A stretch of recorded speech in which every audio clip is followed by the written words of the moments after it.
बिस्मिल्लाहिर्रहमानिर्रहीम। अस्सलाम वालेकुम स्टूडेंट्स। होप सो आप सब अपने अपने घरों में काफ़ी खुश होंगे। अलबत्ता स्टडीज़ के बारे में ज़रूर परेशान भी होंगे, क्योंकि फ़र्स्ट टाइम इतना बड़ा गैप जब वो टीचर और स्टूडेंट्स के बीच में रहा। तो करंट सिचुएशन को सामने रखते हुए स्टूडेंट्स, मैं आपको बीइंग अ टीचर स्टडीज़ के पॉइंट ऑफ व्यू से ये एडवाइस करना चाहता हूँ कि आपको इस सिचुएशन के अंदर बहुत ज़्यादा पॉजिटिव मेंटालिटी के साथ में रहना होगा। पॉजिटिव मेंटालिटी मतलब ये कि लेट सपोज अगर एक स्टूडेंट इस सिचुएशन के अंदर बहुत ज़्यादा पैनिक हुआ हुआ है, वर्ड हुआ हुआ है कि उसके एग्ज़ाम्स का क्या होगा, उसकी प्रिपरेशन का क्या होगा, आगे बोर्ड्स के एग्ज़ाम आएंगे तो वो कैसे उनको प्रिपेयर कर पाएगा, और फिर उसके बाद उसके फ्यूचर का क्या होगा, उसकी लाइफ का क्या होगा। तो वो ये एक नेगेटिव मेंटालिटी है। और लेट्स सपोज अगर इसी तरह से एक स्टूडेंट जो है वो ये कंसिडर कर रहा है कि क्योंकि टीचर्स और कॉलेज की तरफ से कोई टफ एंड हार्ड टास्क नहीं मिल रहा, तो इसलिए वो एंजॉय कर रहा है और घर में बैठा गेम्स एंजॉय कर रहा है। तो अगेन ये भी एक नेगेटिव मेंटालिटी है। तो ऑब्वियसली इसको, इस टाइम को आपको एक एज अ चैलेंज कंसिडर करना चाहिए, और ये कि अपनी स्टडीज़ को आपको बहुत ज़्यादा मेच्योर वे में ना डील करना होगा। क्योंकि टीचर्स के साथ जिस तरह का कॉलेज में आपके साथ इंटरेक्शन था, अभी उस तरह का इंटरेक्शन आपके साथ नहीं है उनका। तो आपको खुद ही जो है वो बहुत सारी चीज़ों को बहुत ज़्यादा मेच्योर होकर देखना पड़ेगा। तो बाकी सब्जेक्ट्स के बारे में भी आपको टीचर्स गाइड कर रहे होंगे, जो जो उनके अपने अपने सब्जेक्ट्स हैं। तो ऑब्वियसली आपको उनकी गाइडेंस को प्रॉपरली फॉलो करना होगा, तभी आप इस तरह से घर रहते हुए जो वो स्टडीज़ को प्रॉपरली कंटिन्यू कर सकते हैं। तो फिज़िक्स की अगर हम बात करें तो आपको याद होगा चैप्टर नंबर 1 to 5 तो आपके क्लास के अंदर हो चुके हुए थे, कम्प्लीटली हो चुके हुए थे। तो बल्कि उनका आपको होम टास्क भी अराउंड 1.5 मंथ पहले मिल चुका था, और जिसकी सबमिशन डेट अभी आपकी 1 जून की है। तो अभी जो करंट टाइम के अंदर जो आपका 15 जुलाई तक का टाइम है, इसके अंदर अभी हमने जो चैप्टर्स कवर करने हैं वो chapter number 3 and chapter number 4 हैं फिजिक्स के। जो कि बाकी के चैप्टर्स जो हम ऑलरेडी कर चुके हैं चैप्टर 1 to 5 उनकी निस्बत जो है वो थोड़े टफ भी हैं और डिटेल्ड चैप्टर भी हैं। तो आपको इस वे में मेरे साथ यहाँ पर प्रॉपरली जो है वो गाइडेंस को फॉलो करना पड़ेगा। तो अभी हम लेक्चर में 1 स्टार्ट करते हैं अपना। तो चैप्टर आपका चैप्टर नंबर 3 है डायनामिक्स के बारे में। डायनामिक्स के बारे में तो अभी तक हमने कोई बात नहीं की, लेकिन अगर आपको याद हो चैप्टर नंबर 1 के अंदर जहाँ फिज़िक्स की ब्रांचेस की हमने बात की थी, वहाँ पर हमने बात की थी कि जो पहली ब्रांच थी फिज़िक्स की वो लिखी गई थी मैकेनिक्स। तो मैकेनिक्स क्या था? Study about motion, it's effects and it's causes. तो हमने वहाँ पे बात की थी कि मैकेनिक्स की फिर आगे 2 टाइप्स होती हैं, एक होती है काइनेमैटिक्स और दूसरी होती है डायनामिक्स। काइनेमैटिक्स के अंदर हम मोशन को डिस्कस करते हैं, उसके इफ़ेक्ट्स को डिस्कस करते हैं, लेकिन उसके कॉजेज़ मतलब फोर्स के बारे में कोई बात नहीं करते, कॉजेज़ के बारे में कोई बात नहीं करते। इसलिए अगर आपको याद हो तो चैप्टर नंबर 2 के अंदर हमने किसी भी जगह पर, पूरे चैप्टर में किसी जगह पे फोर्स के बारे में कोई बात नहीं की। आपको पूरे चैप्टर के अंदर किसी जगह पे फोर्स का वर्ड भी नहीं मिलेगा, जो आपका काइनेमैटिक्स का चैप्टर था। बाकी डिटेल के साथ हमने मोशन के बारे में बात की थी, मोशन की टाइप्स के बारे में बात की थी, फिर उसके बाद टर्मिनोलॉजीज़ जो मोशन से रिलेटेड होती हैं, स्पीड, वेलोसिटी, एक्सेलरेशन, डिस्प्लेसमेंट वगैरह सब चीज़ों के बारे में बात की थी, लेकिन किसी जगह पे हमने फोर्स के बारे में बात नहीं की थी। तो मैकेनिक्स की जो सेकंड टाइप्स है डायनामिक्स, उसके अंदर जब हम बात करते हैं तो उसके अंदर हम मोशन के बारे में कम्प्लीटली डिस्कस करते हैं, साथ में हम फोर्स के बारे में भी बात करते हैं। तो मतलब उसके जो मोशन का जो कॉज होता है, ऑब्वियसली हर मोशन का कोई ना कोई जो कॉज होगा वो फोर्स ही होगी। तो फोर्स के बारे में हम डिटेल से जब हम बात करते हैं तो हम डायनामिक्स को डील कर रहे होते हैं। तो अब इसमें हमने किन किन चीज़ों के बारे में बात करनी है, तो वो भी हम आगे कंटिन्यू करते हैं।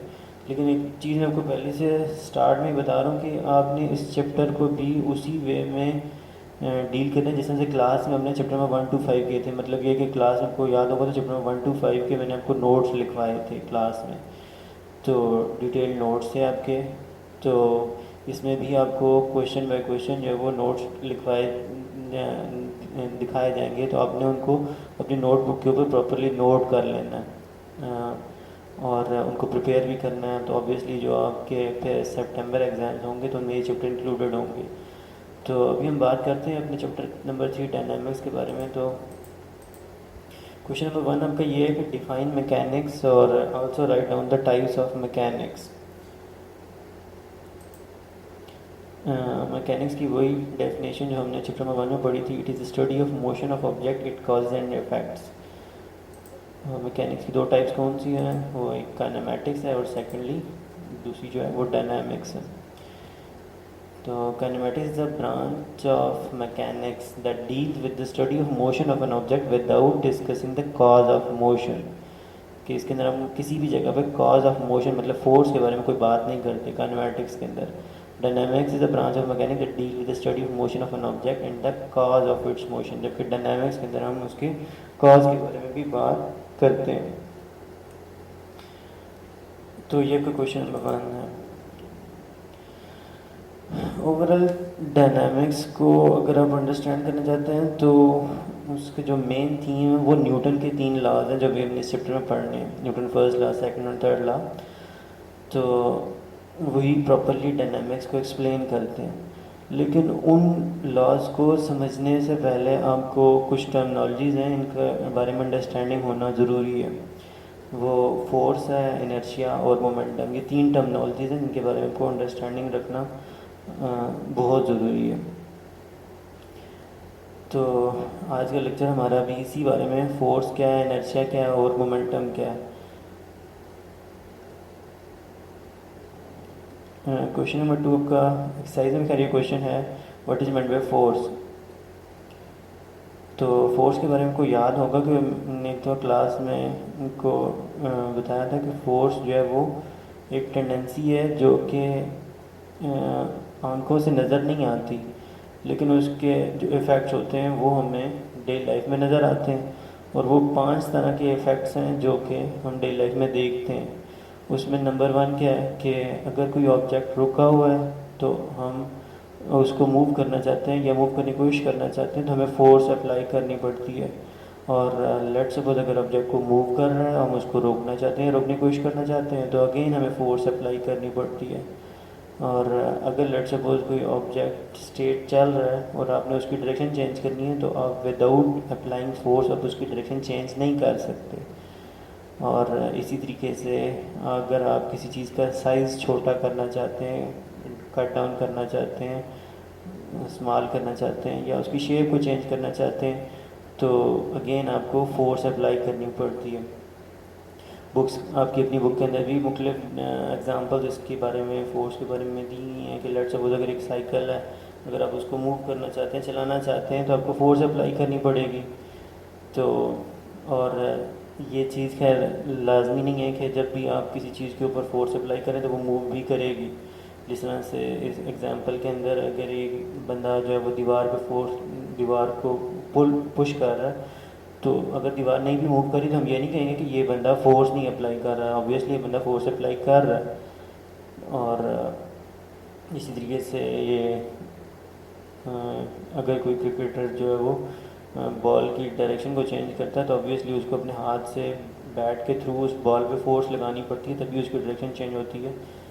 तो ये 5 तरह के इफ़ेक्ट्स हैं जो फोर्स के बारे में डेली लाइफ में नज़र आते हैं। मैं भी रिपीट कर देता हूँ, मूव करने के लिए या मूव करने की कोशिश करना चाहते हैं तो आपको फोर्स अप्लाई करनी पड़ती है।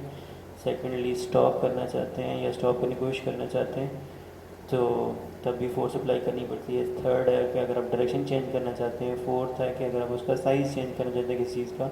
और फिफ्थ कि अगर आप उसकी चीज़ की शेप चेंज करना चाहते हैं तो आपको फोर्स अप्लाई करनी पड़ती है। What is meant by inertia, जो सेकंड टर्मिनोलॉजी जो आज हमने देखी है वो क्या है, इनर्शिया।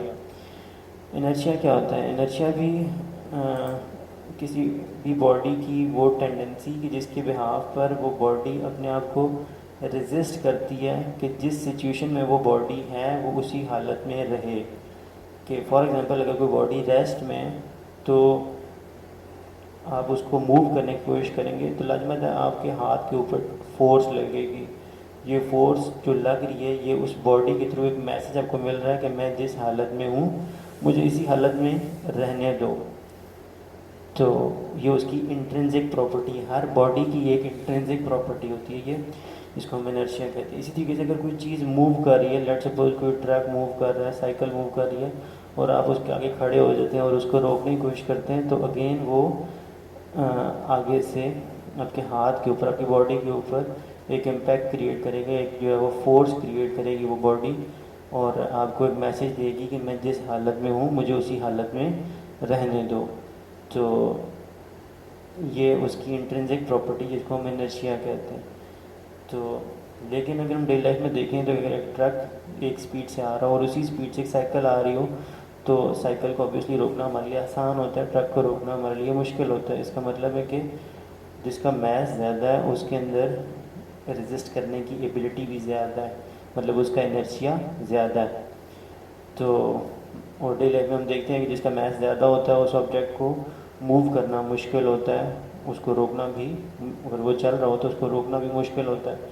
जिसका मास कम होता है उसको रोकना भी आसान होता है अगर वो चल रहा हो, और इसी तरीके से अगर रुका हो तो उसको मूव करना भी आसान होता है।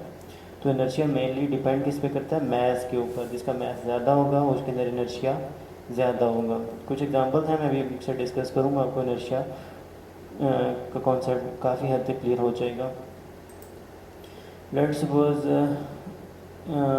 ये एक कार्डबोर्ड है और जिसके ऊपर एक कॉइन पड़ा हुआ है, तो और अगर ये बंदा उसको क्विकली जो है वो कार्डबोर्ड को मूव करता है, फ्लिक्स अवे कर रहा है, तो कॉइन जो है वो एकदम से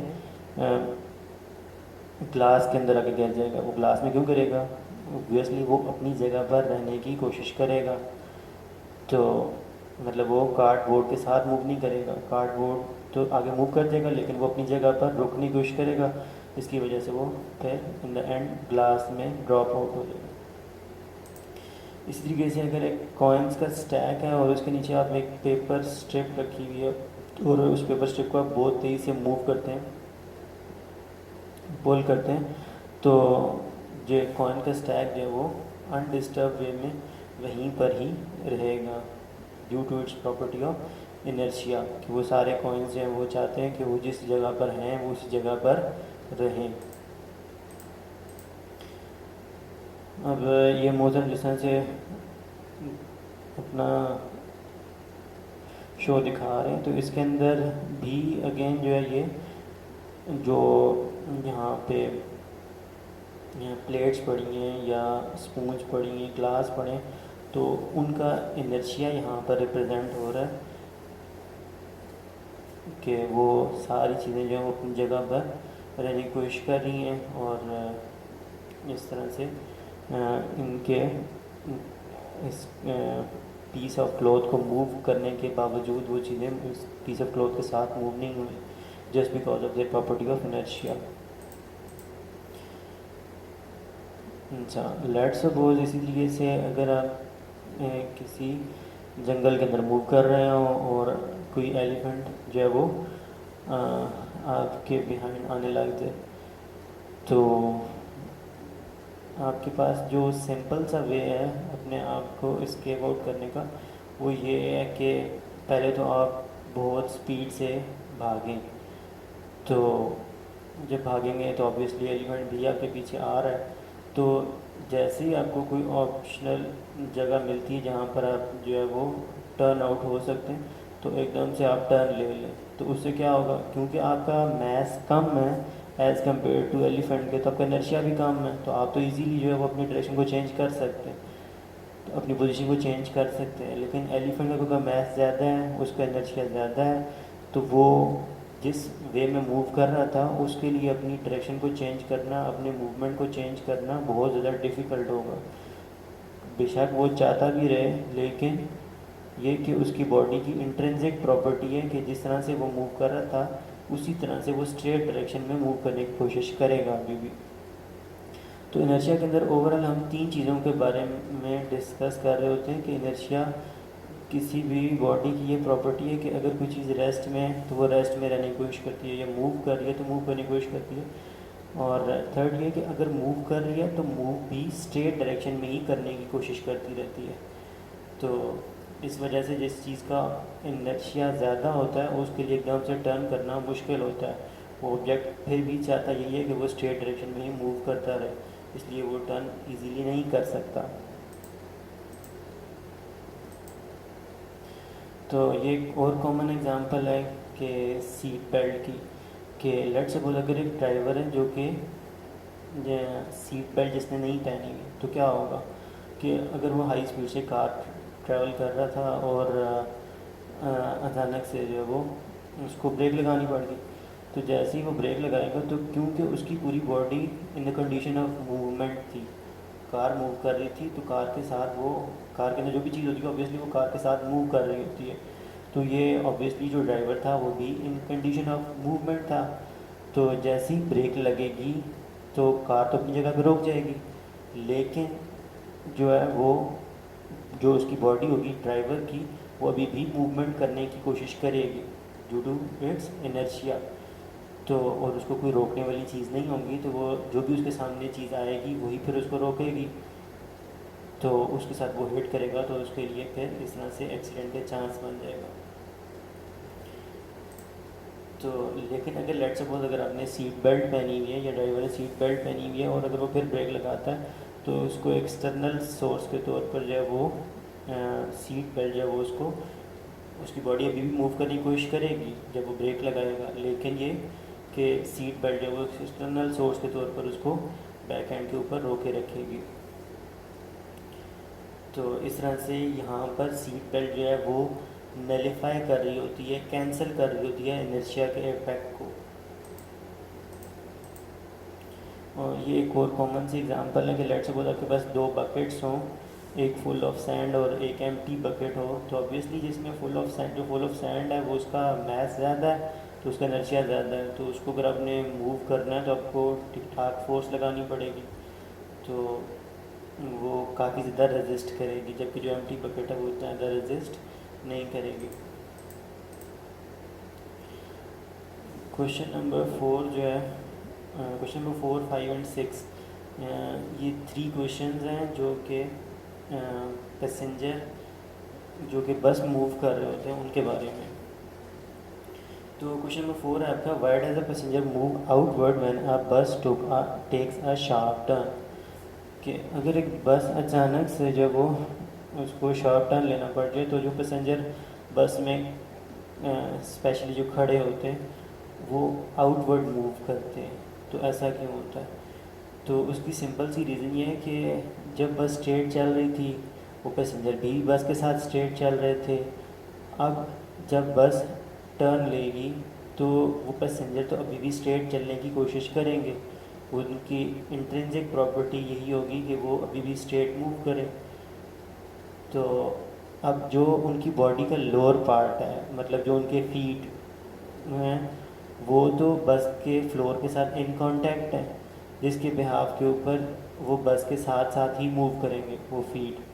तो जबकि जो उसका बॉडी का अपर पार्ट है पैसेंजर का, वो क्योंकि फ्री है, वो किसी बस के साथ इन कांटेक्ट नहीं है, तो वो अभी भी स्ट्रेट मूव करने की कोशिश करेगा, जिसकी वजह से पैसेंजर की बॉडी अनबैलेंस हो जाएगी और वो फिर आउटवर्ड डायरेक्शन में मूव करेगा। It is due to inertia that the upper part of the body wants to continue its motion in a straight line, and the lower part of the body move along the bus. So the passenger experiences centrifugal force and move outward. तो उस body के ऊपर एक force लगेगी जो उसको outward direction में move करेगी, जिसको हम सेंट्रीफ्यूगल फोर्स कहते हैं। सेंट्रीफ्यूगल फोर्स के बारे में हमने इस चैप्टर के एंड के ऊपर डिटेल्ड टॉपिक है, उसको हमने डिस्कस करना है।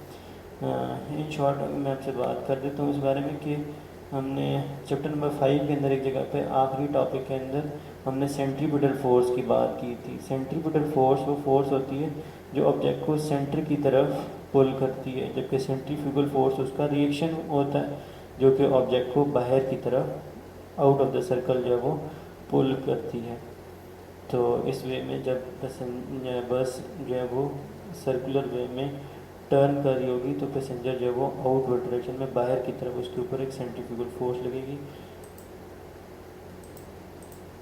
क्वेश्चन नंबर 5 के अगेन पैसेंजर और बस के बारे में कि पैसेंजर अगर बस के अंदर खड़ा हुआ और बस का जो ड्राइवर है वो अचानक से ब्रेक लगा देता है तो पैसेंजर जो है वो फॉरवर्ड डायरेक्शन में क्यों गिरेगा।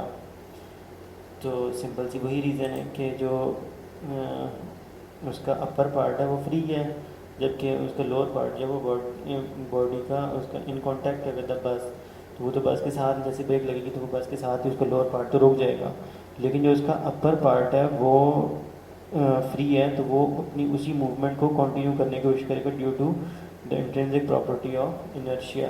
तो फिर ऑब्वियसली उस वजह से वो फॉरवर्ड डायरेक्शन में गिरेगा।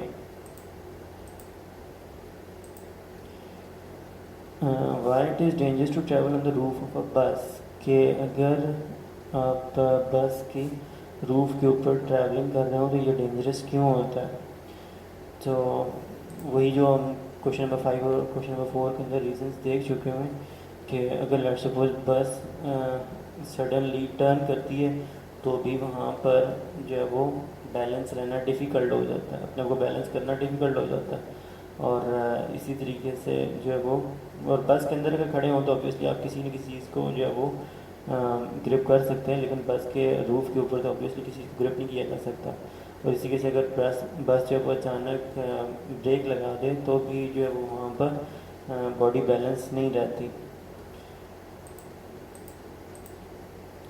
क्वेश्चन नंबर 7 जो आज का हमारी थर्ड टर्मिनोलॉजी थी, एक टर्मिनोलॉजी थी फोर्स, दूसरी थी इनर्शिया और थर्ड थी मोमेंटम। उस बारे में तो मोमेंटम क्या होता है। मोमेंटम एक फिज़िकल क्वांटिटी है जो कि जिसको हम डे लाइफ में डील कर रहे होते हैं।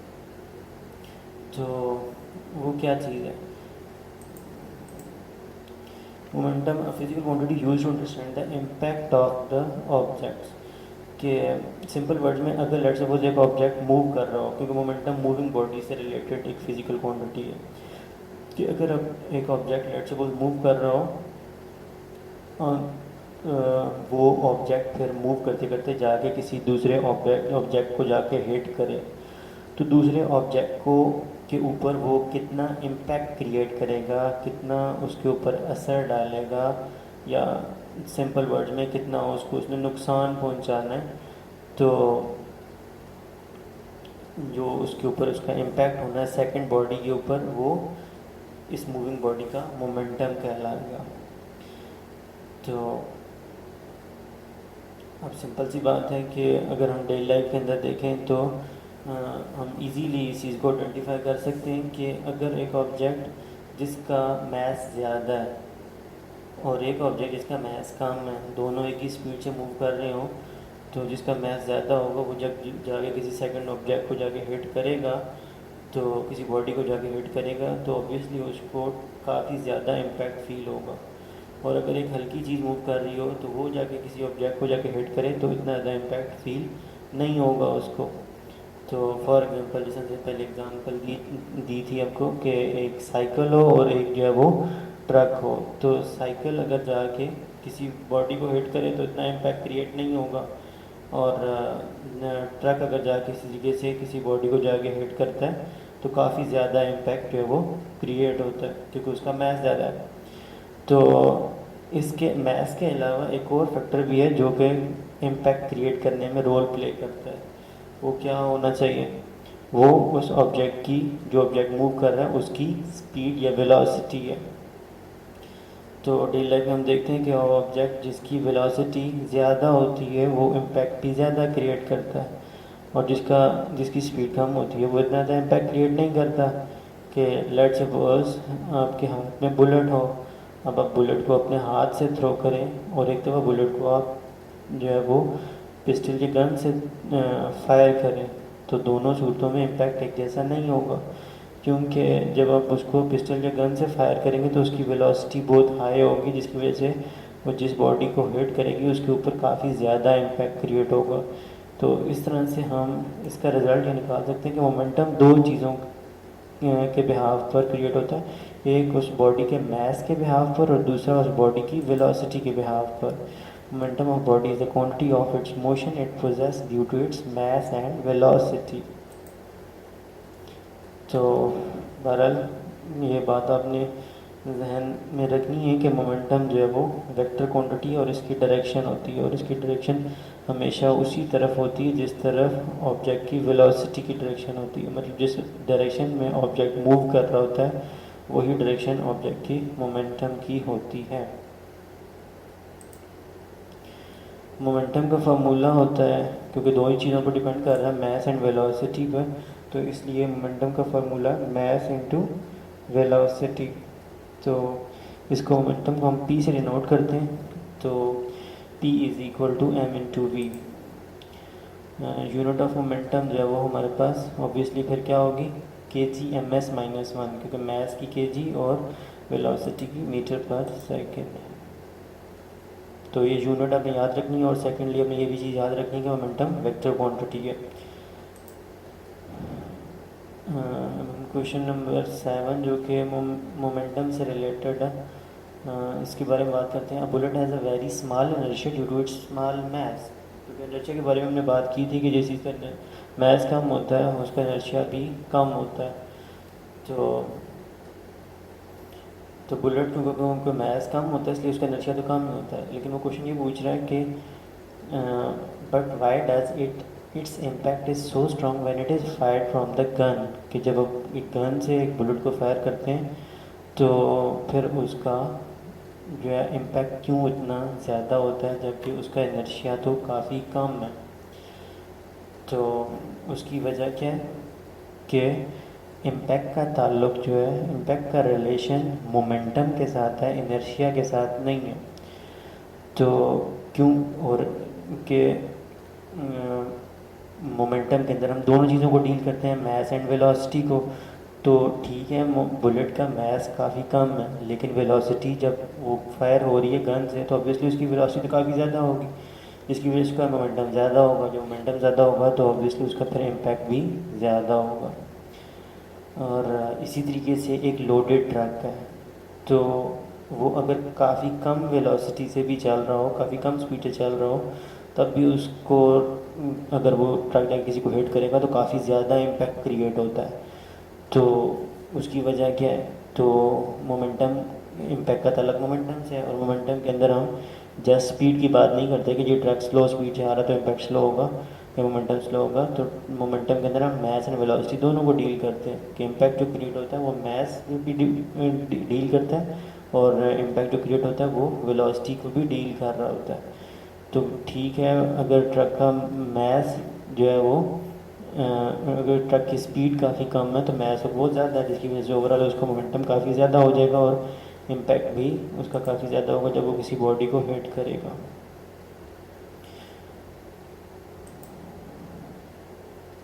तो ये न्यूटन्स लॉ ये सेकंड लेक्चर के अंदर भी हम डिस्कस करेंगे। अभी तक जो हो चुका है वो आपका ये फर्स्ट लेक्चर था। Thanks to all students.